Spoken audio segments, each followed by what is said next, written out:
वल्लाह वल्लाह, रमजान का दूसरा दिन यानी कि रहमत का दूसरा दिन। तो जिन लोगों को नहीं पता उन लोगों को मैं बता दूं कि भैया मिस्टर ड्रिलर के चैनल पे रमजान की पूरी सीरीज चल रही है।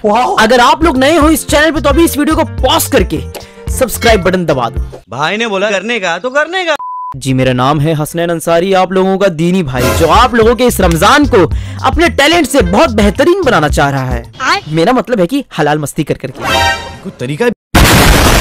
कल के सवाल का जवाब मुझे कमेंट सेक्शन में मिला कि हमारे प्यारे रसूल सल्लल्लाहु ताला अलैहि वसल्लम को नबूवत कितनी उम्र में मिली थी और कहाँ मिली थी। तो किसी भाई ने मुझे जवाब दिया कि 40 की उम्र में और मदीना शरीफ में हुजूर को नबूवत मिली। तो जी हाँ भैया, आपका जवाब बहुत सही है, लेकिन हुजूर तो तब भी नबी थे जब आदम अलैहिस्सलाम की खमीर तैयार की जा रही थी। जब आदम अलैहिस्सलाम की जिस्म की मिट्टी बनाई जा रही थी, वो मिट्टी जब पानी के मरहले से गुजर रही थी, तब से ही आकाए दो जहां सल्लल्लाहु ताला अलैहि वसल्लम के सर पर अल्लाह ने नबूवत का ताज सजा दिया था।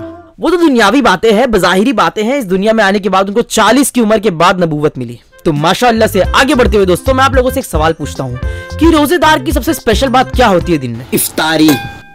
ये हावड़े को तो बस खाली खाने की पड़ी रहती है। बाय द वे, हावड़े की बात तो बिल्कुल सही है कि इफ्तारी सबसे खास और टेस्टी बात होती है। शक्ल देखो कितनी भोली है लेकिन अंदर से लोमड़ी है। तो आप लोगों के लिए मैं पेश करता हूँ हेवनली होम गुड्स के प्रोडक्ट्स को, जहां पर आप लोगों को मिलेगा किचन से रिलेटेड सारा सामान, वो भी किफायती दाम में। तो जल्दी जल्दी ऑर्डर करो किचन के सामानों को और अपने शौहरों के लिए मस्त मस्त से पकवान बनाओ इफ्तारी में।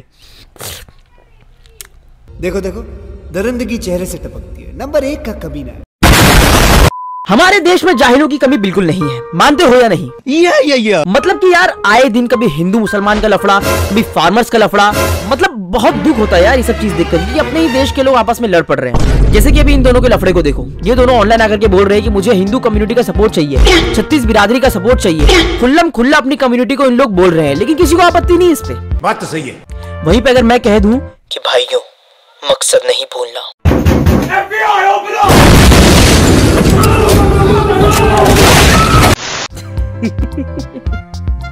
खौफ देख रहे हो? खौफ।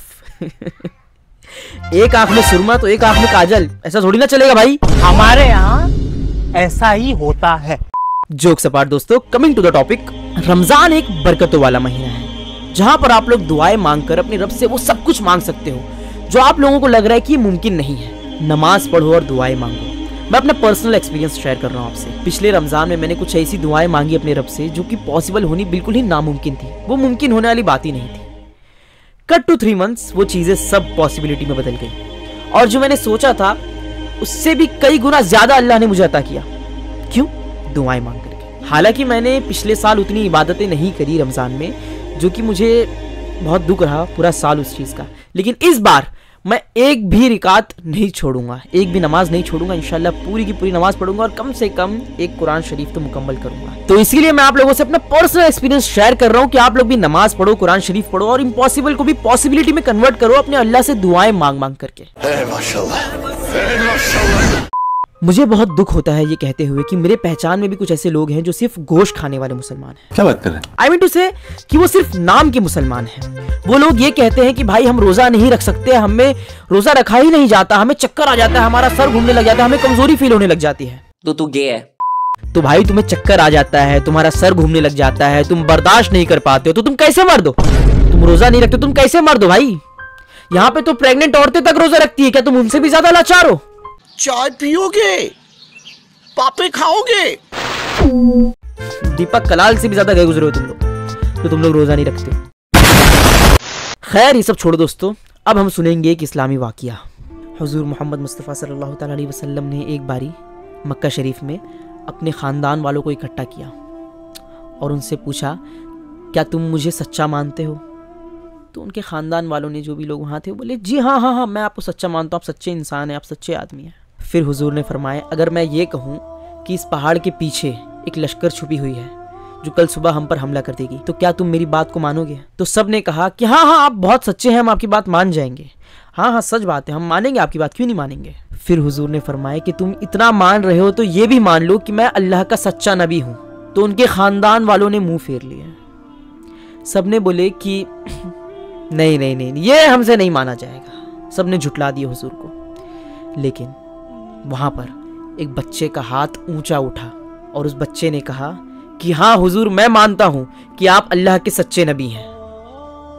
सबने मजाक उड़ाया, कहा कि देखो देखो देखो मोहम्मद, ये है वो बच्चा जो तुम्हारे इस्लाम का झंडा लहराएगा, यही तुम्हारे साथ साथ चलेगा। फिर हुजूर ने फरमाया, हाँ यही बच्चा मेरे साथ चलेगा। बच्चों में सबसे पहले ईमान वाले वही शख्स थे, और वो शख्स और कोई नहीं, शेर खुदा हजरत अली रजी अल्लाह तआला अन्हु थे। इस्लाम इतनी आसानी से नहीं फैला है दोस्तों, हमें तो गिफ्ट के तौर पे मिल गया इस्लाम, लेकिन कितना कुछ झेलना पड़ा हमारे प्यारे रसूल सल्लल्लाहु अलैहि वसल्लम को इस इस्लाम को फैलाने के लिए, ये मेरा रब और मेरा रसूल जानता है। एक वक्त वो भी था जब मक्का के मुशरिकीन हुजूर को गलत ठहराया करते थे, उनको उल्टा सीधा कहा करते थे, उनके बारे में चुगलियां करा करते थे, उनको झूठा कहलाया करते थे। एक बारी हुजूर मोहम्मद मुस्तफ़ा सल्लल्लाहु अलैहि वसल्लम ने अपनी बीवी खदीजा रज़ियल्लाहु तआला अन्हा से पूछा, खदीजा मुझ पर कौन यकीन करेगा?